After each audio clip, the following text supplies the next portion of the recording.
Mi abuelo fue un llaurón, mi abuelo fue un llaurón. No faltarem mai les bledes.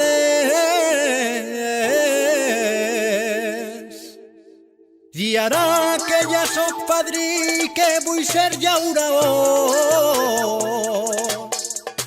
I asfalt damunt d'eixes terres.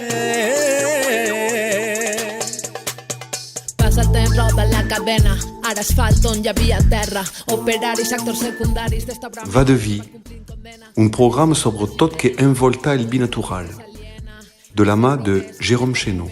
A tots es donen faena, i jo tenia el meu camp, ja no treballa la terra, ens venen prosperitat. Bon dia, bona vesprà i bon any a totes i tots.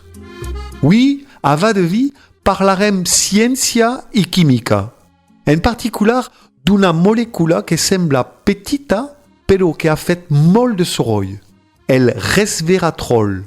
Abans de tot, una dada històrica que sovint no s'esmenta i que val la pena recordar.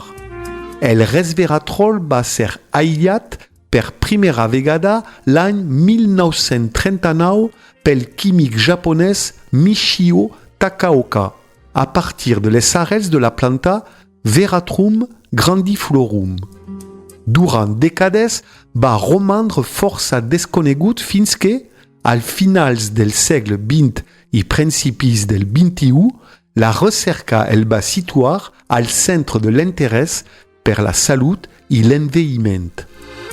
El resveratrol és un polifenol de la família dels stilbens, una fitoaloxina que la planta sintetitza quan està estressada, per exemple, per un atac fúngic o una exposició intensa al sol. Es concentra sobretot en la pell del raïm i també es troba en certes baies, cacao o en la renouée del Japó, una font especialment rica. En el raïm i el vinegre hi és present, però en quantitats molt variables i en general reduïdes. Les primeres troballes sobre el seu potencial va venir de laboratoris i d'estudis en animals. Propietats antioxidants, modulació de la inflamac i alguns efectes sobre metabòlits i marcadors cardiovasculars. El verdader boom va arribar quan investigacions van suggerir que el resveratrol podia activar sirtuïnes, proteïnes relacionades amb la regulació del metabolisme i la resposta al dejuni, i que això, en organismes com llevats i peixos, podia prolongar la vida o millorar paràmetres metabòlics. Un article clau sobre aquest mecanisme va publicar-se l'any 2023 i va encendre encara més la curiositat científica i mediàtica. I quina és la realitat per a les persones? Així cal prudència. Molts experiments prometedors són in vitro o en animals. En humans, les proves són petites i heterogènies. Hi ha dades que mostren canvis modestos en marcadors inflamatoris a certes dosis. Però no hi ha proves sòlides que el resveratrol per si sol augmente significativament la longevitat o prevenga malalties cròniques en poblacions sanes. A més, la seva biodisponibilitat oral és baixa. El cos ho metabolitza ràpidament.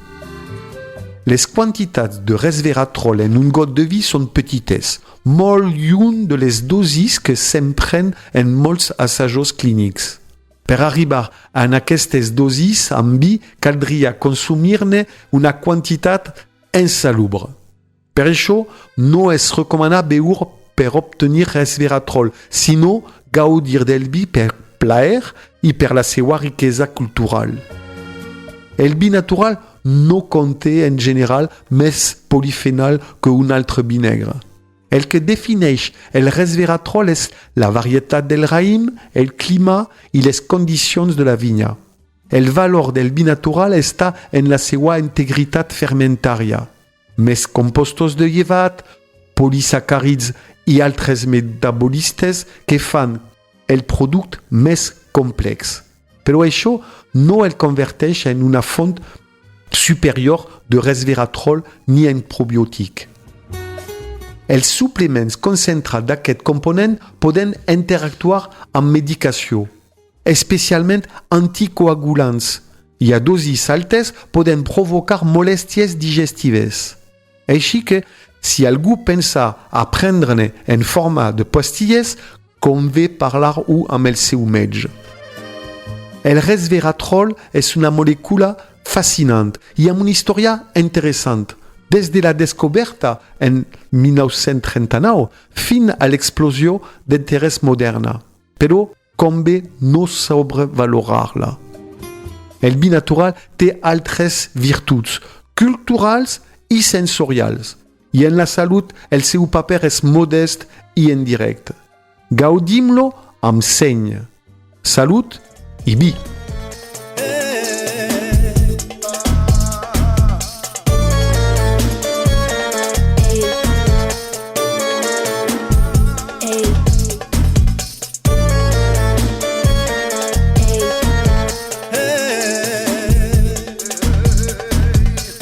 I és moment d'estar units